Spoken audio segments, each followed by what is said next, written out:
Antes de comenzar les quiero pedir, síganos en nuestras redes sociales, nuestra página web www.herramientasparavivir.com, nuestro canal de YouTube, Herramientas para Vivir, nuestra fanpage, nuestra página de Facebook y nuestro Instagram, Herramientas para Vivir. Ahí va a tener mucha información. Si les gusta este video, lo está viendo por YouTube, dele me gusta, dele seguir a nuestro canal. Eso nos ayuda para seguir creciendo y compartiendo toda esta información para la evolución del ser.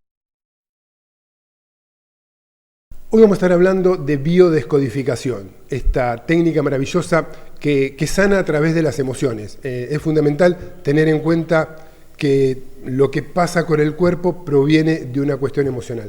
Para ello convocamos a Leandro Medina, que nos va a estar hablando de este tema. Leandro, buenas noches. Buenas noches. ¿Cómo estás? Bien.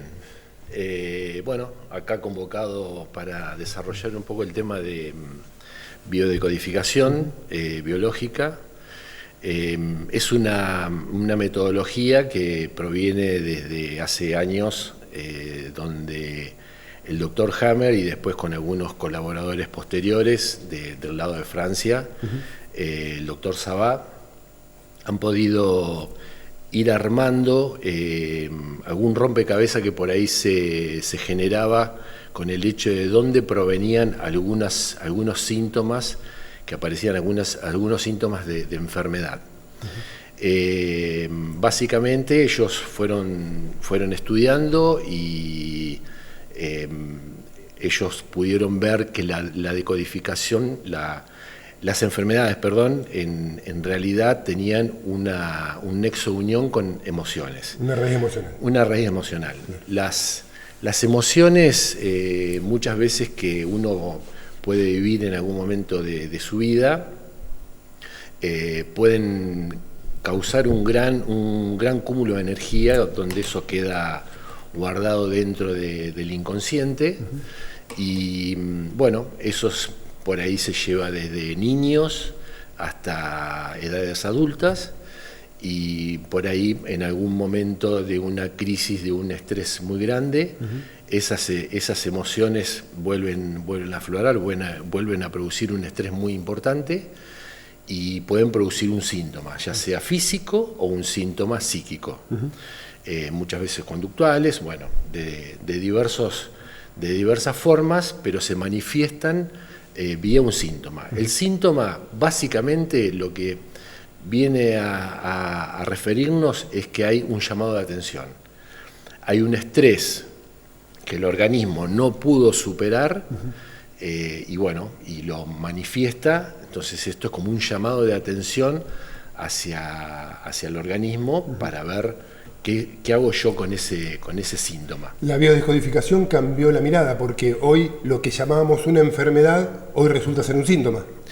Claro, o sea, para nosotros este es un método complementario de la medicina tradicional, de la clínica normal.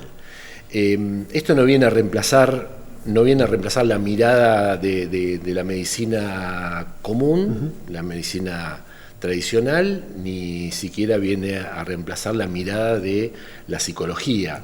O sea, esto viene a ser un complemento. Muchas veces las enfermedades aparecen y uno no tiene idea de por qué vuelven a repetirse esas enfermedades, esos síntomas que aparecen.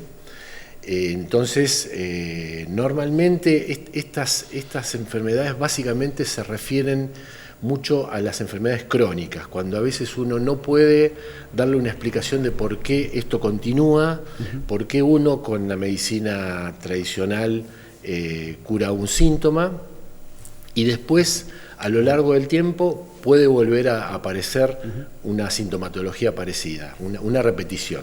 Por ejemplo, ¿qué casos se pueden ver desde la biodescodificación? Puede ser dolores de cabeza, pueden ser migrañas, jaquecas, pueden ser problemas respiratorios, alergias, broncoconstricciones, distintos tipos de sintomatología que uno puede volver a vivir. Y hasta el cáncer.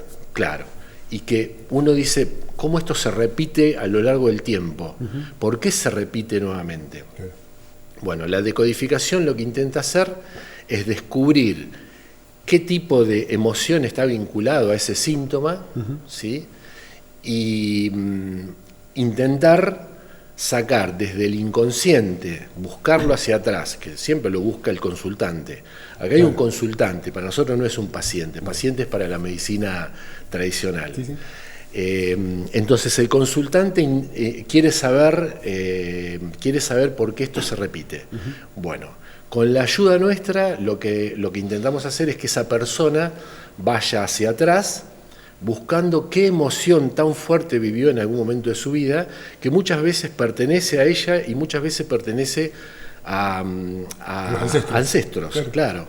Pertenece a su clan, que puede ir de sus padres, abuelos y bisabuelos. ¿Y por qué quizás eso que pertenecía a nuestros ancestros le repercute a esta persona y no a su hermano o hermana, por ejemplo? Bueno, ahí son cosas que sí, claro. O sea, el hecho de que haya 2 o 3 hermanos no significa que los 2 o 3 hermanos estén viviendo de la misma manera. Claro. Acá hay una cuestión que la investigación de los investigadores últimos de la ciencia han visto de que hay memoria celular que se transmite, entonces de ancestros a generaciones posteriores. Entonces, lo que podemos dilucidar es que hay un componente de memoria celular que ya es transmitido vía genética. Esa memoria celular también tiene un componente donde nosotros estamos recibiendo una memoria ancestral de la cual nosotros decimos, y los estudios han demostrado, de que nosotros somos aproximadamente el 5% de lo que somos, en realidad es lo que gestionamos en nuestra vida. O sea, nosotros armamos nuestra personalidad en un 5%, por poner un porcentaje, y el otro porcentaje es herencia. No nos pertenece. O sea que no nos pertenece. O sea son que hay mandatos. Exacto. Son programas, mandatos que vienen de costumbres, claro. Esa programación nosotros podemos vivir toda la vida con esa programación sin ningún problema, en muchos casos, porque si no nos genera un conflicto, si no hay una situación de estrés, podemos vivir tranquilamente sin darnos cuenta de nada. Porque incluso son programas que están creados para la supervivencia de la especie del clan. Claro. Siempre el cerebro va a guardar dentro de su información, siempre información para que haya una sobrevida. Siempre el cerebro va a intentar generar en el organismo una sobrevida. Siempre.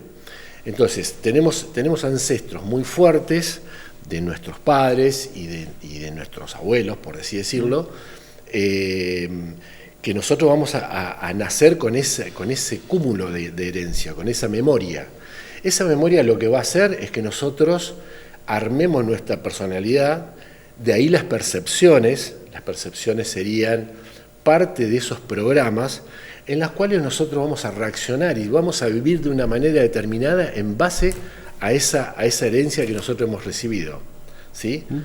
Entonces, si nosotros tenemos percepciones para ver, supongamos, la vida como un desafío donde haya que trabajar y nuestra familia nos ha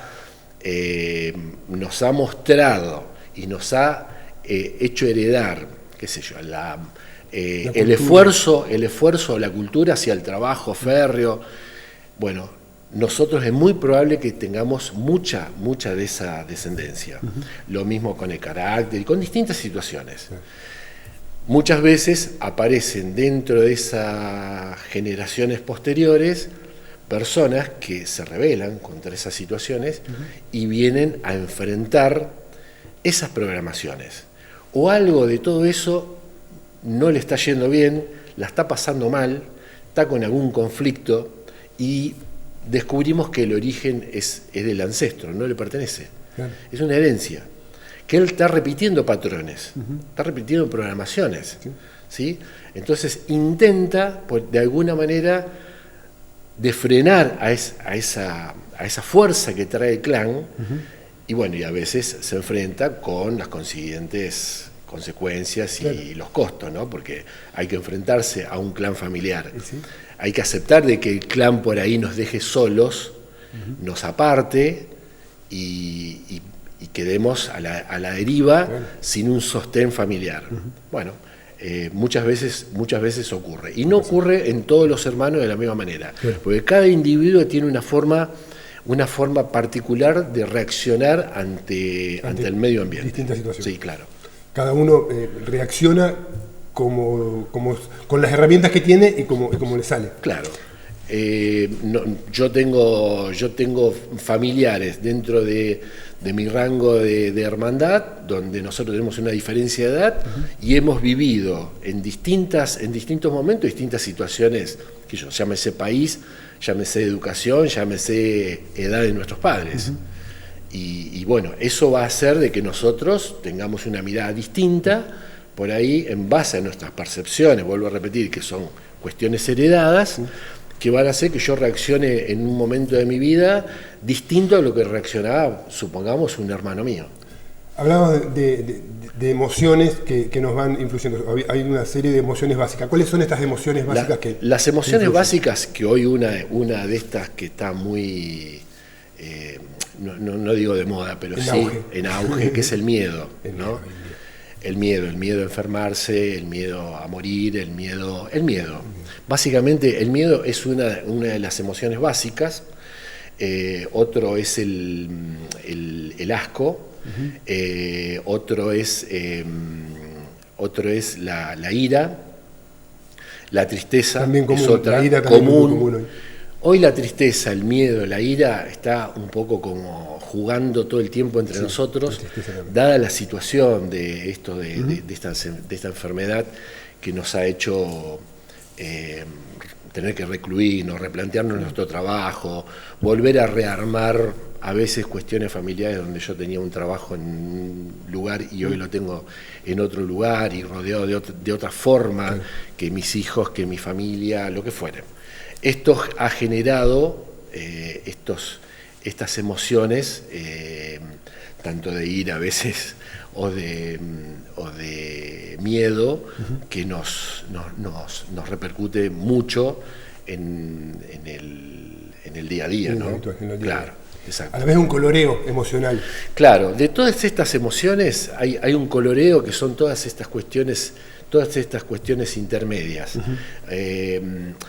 Yo puedo tener más miedo que vos, porque mi percepción es que si aparece algo, no sé, en la noche, al oscuro, me genera un miedo porque viví una situación o me transmitieron que en el oscuro puede pasar algo que no conozco, entonces eso me genera una angustia y quizás huya o salga corriendo o grite o lo que fuere. Y a lo mejor viene otra persona, venís vos y ante esa misma situación mirás y decís, no pasa nada, es simplemente de noche. Sí. Entonces, esos son los coloreos. Depende de cómo yo reaccione, es la etiqueta que le voy a poner a esa emoción.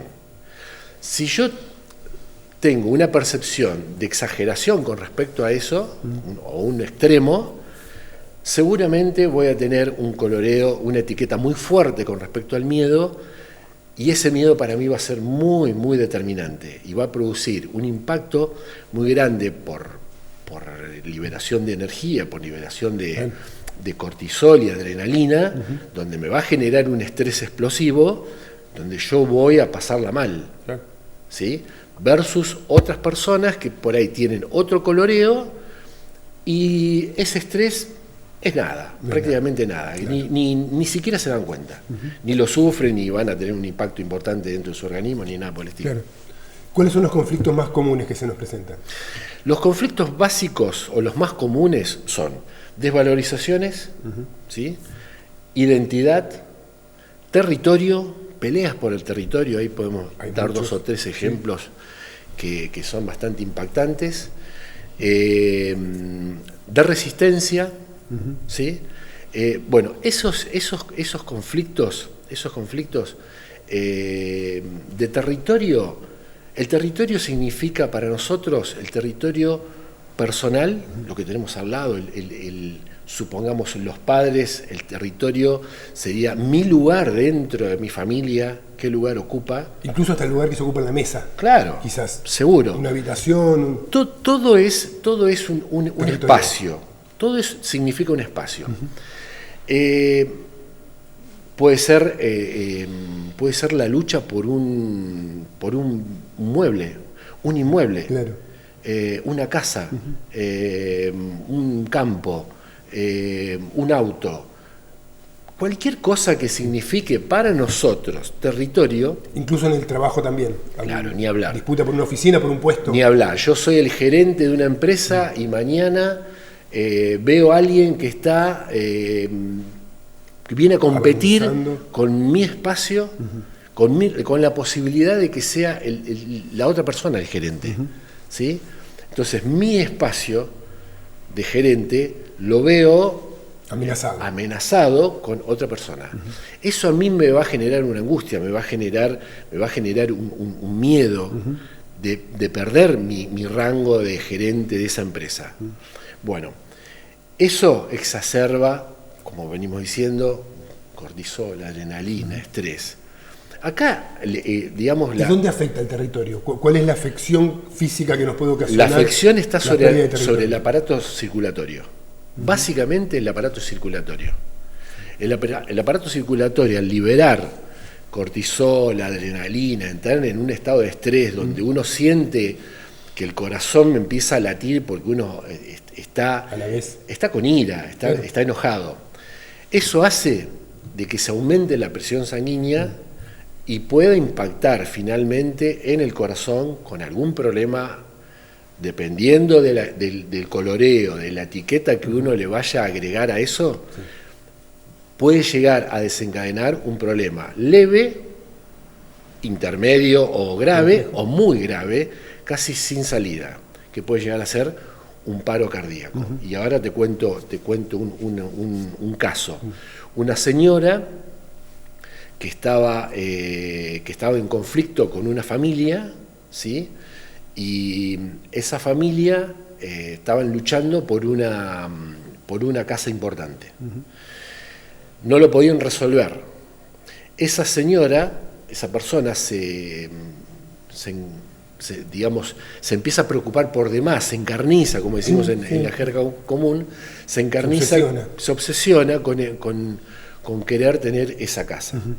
Lo que termina haciendo la señora, con ese estrés tan grande, termina falleciendo, hace un infarto cardíaco, donde la encuentran muerta dentro de su casa. Y esa casa, ¿no? Estaba en disputa. Claro.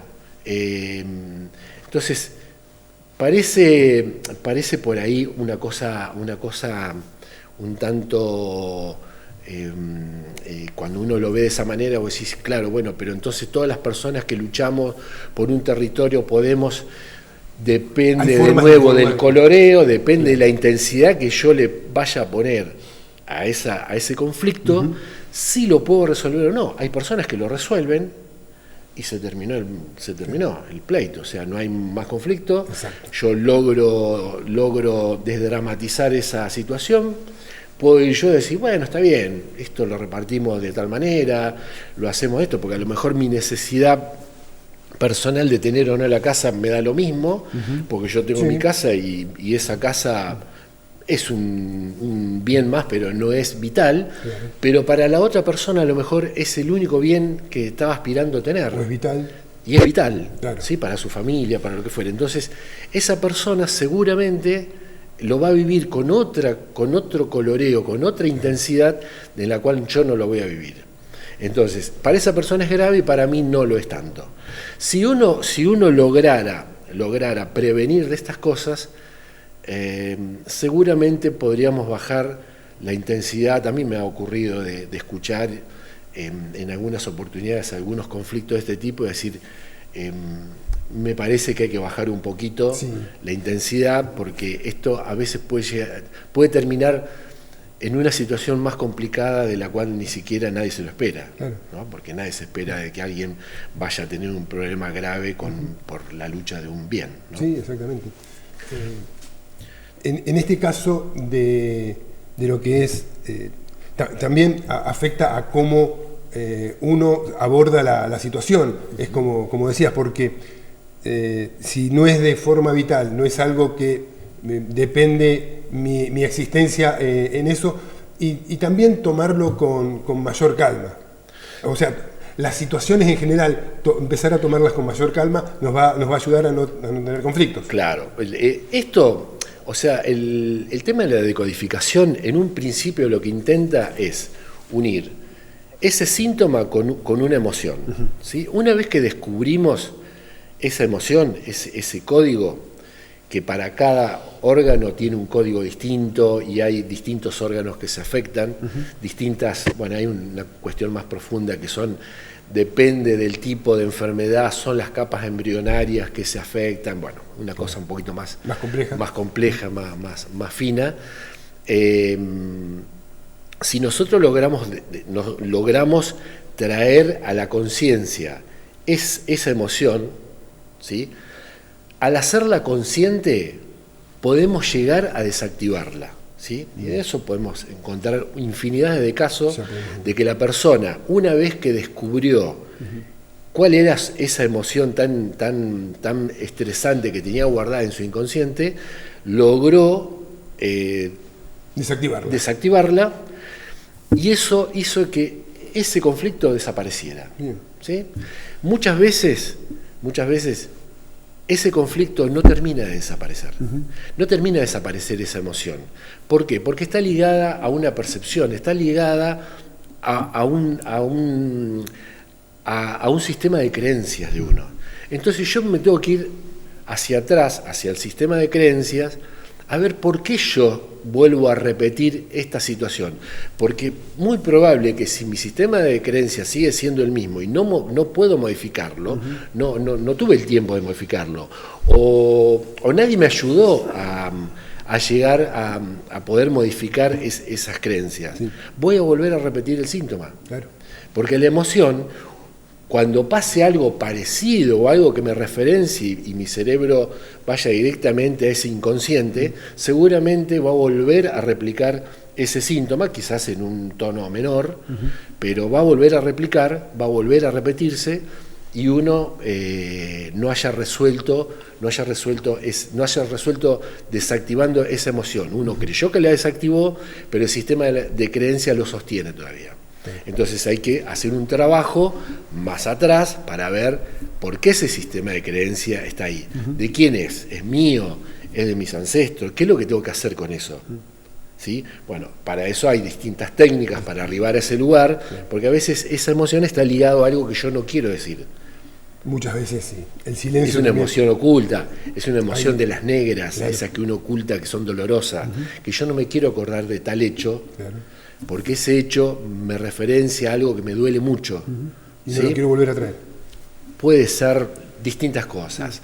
La muerte de alguien, el fallecimiento de un ser querido, la pérdida de un hijo, abusos, pérdidas, como una decisión de un aborto, de una interrupción, una pérdida de un hijo que fallece una vez gestado, el hecho de que yo haya elegido mi pareja y no haya podido dar y haya tenido que elegir 2 o 3 veces en mi vida. O sea, hay cosas que van referenciando a esas elecciones que se producen, que muchas veces son dolorosas, de vivencias muy pesadas, que uno las guarda.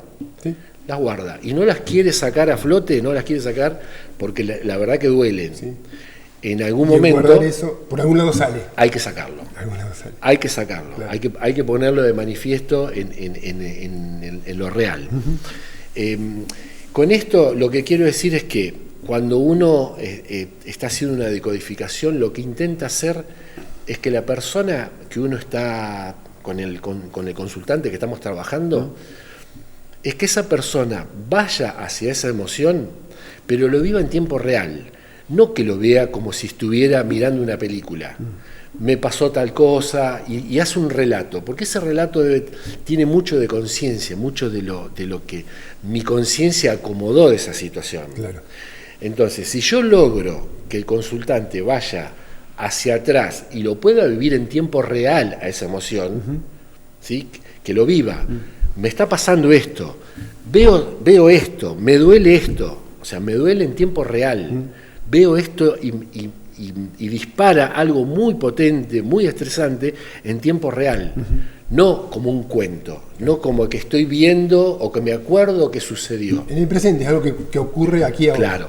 ¿Por qué? Porque la situación tiene que ser de un estrés parecido para que nosotros podamos hacer algo con eso y le podamos dar, podamos ver la etiqueta que esa persona le puso.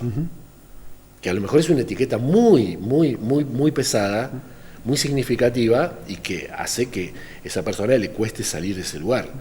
¿Qué datos son los que necesita el biodescodificador para... Bueno, para nosotros, o sea, para nosotros es importante todos los datos.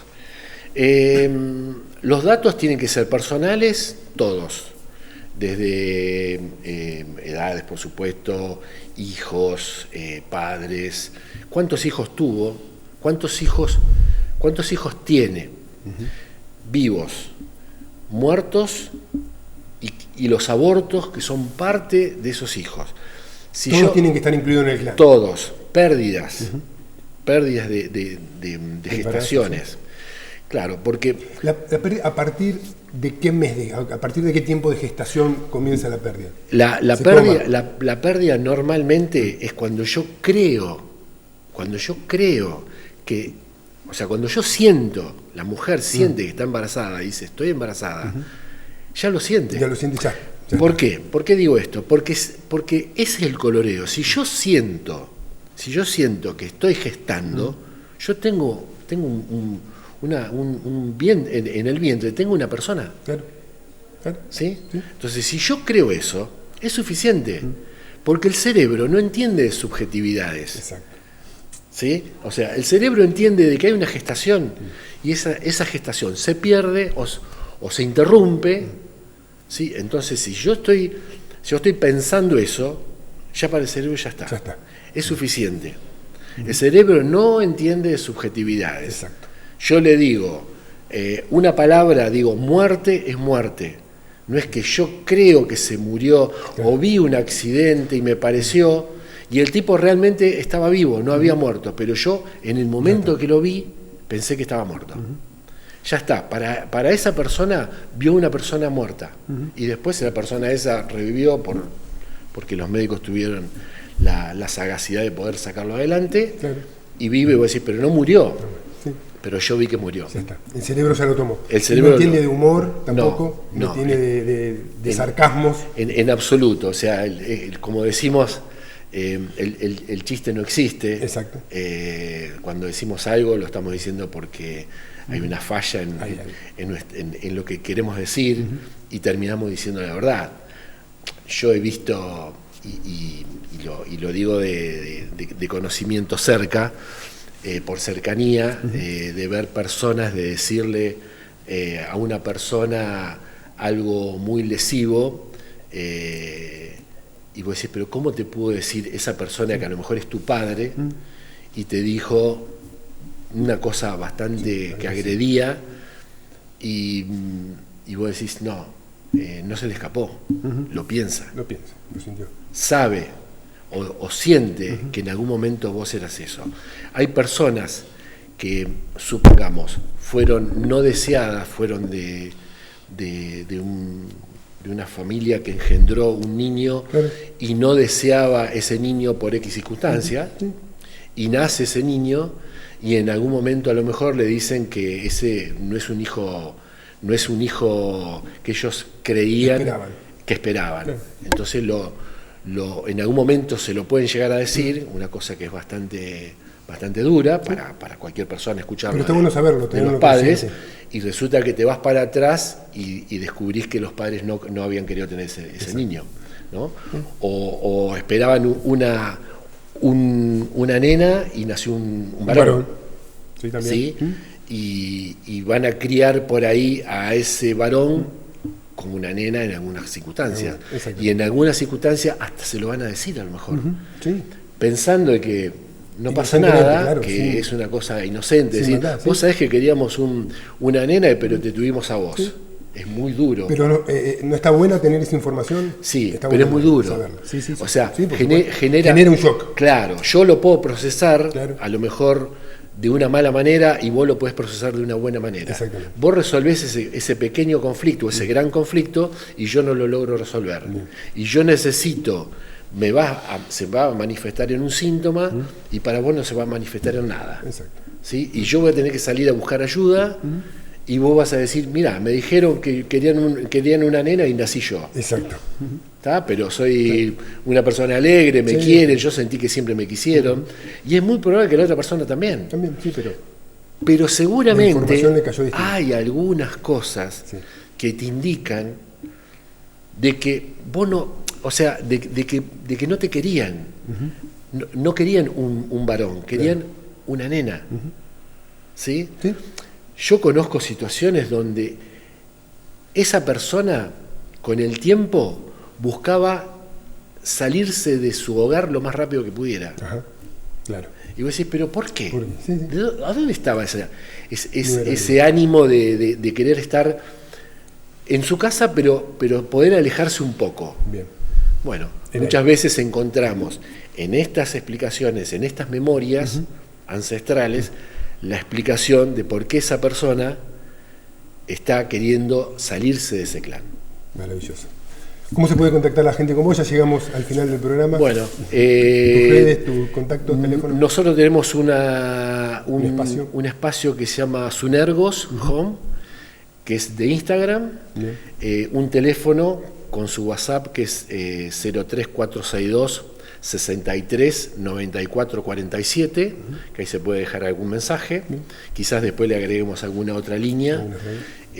Bueno, y a través de estos canales nos podemos comunicar, pero lo que me gustaría decir es que esto, lo que se necesita es básicamente una necesidad. Sí.